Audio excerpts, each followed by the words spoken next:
Hello everyone, I'm Katharina Seidler from Resource Yourself, and today I want to share a few reflections about the narrative of our lives, or it should be the narratives, because anything we experience, it really becomes a story about who we are, what we know, how we think the world is.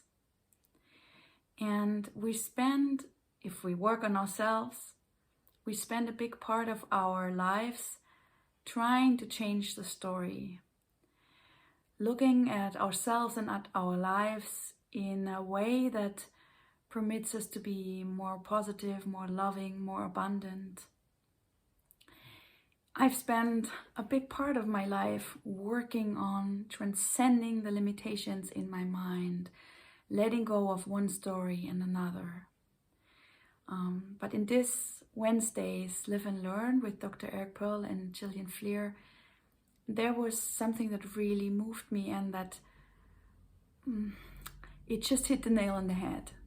Dr. Eric said that he would rather let go of all narratives altogether and move into the infinite than just exchanging one narrative by another. And well, I'm sure he used different and more adequate words, but that was the idea that I took, and it just sums up who I am. Despite all the effort, despite all the working, at the core of my person, at the core of my experience is this yearning to explore, be, know the infinite, the essence, God, source.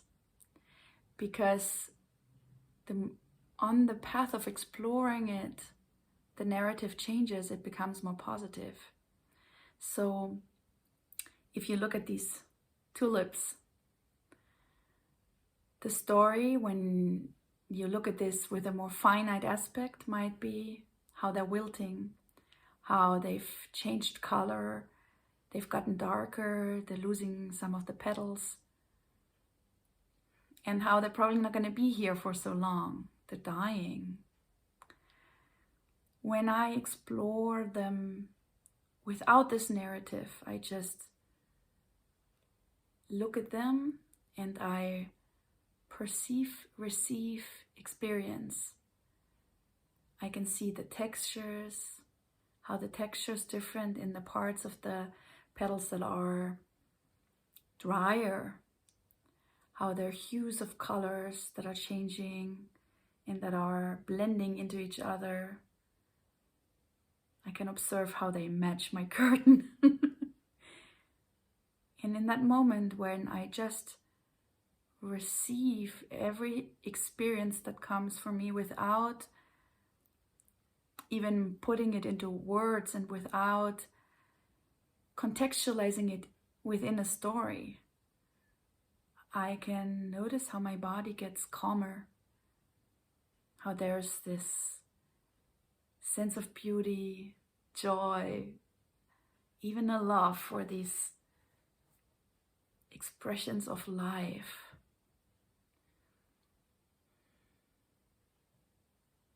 You see, the minute I start changing my focus into just receiving and perceiving and receiving the impressions and the experiences that come,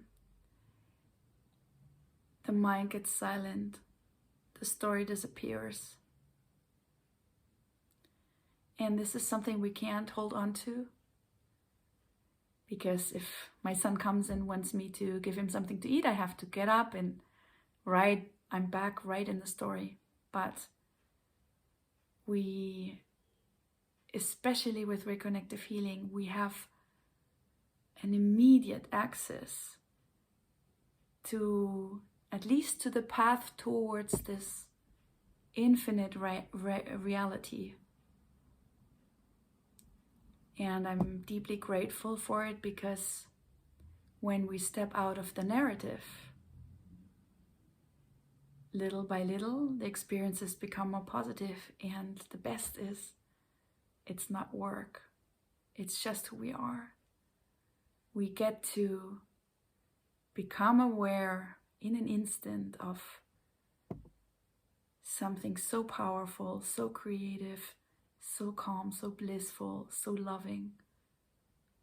And all of this are already the experiences that we get in the search. But for me, that's quite enough. Being on the path, searching and moving towards that which lies underneath the narrative. Thank you for listening. Thank you for spending this time with me. And bye for now.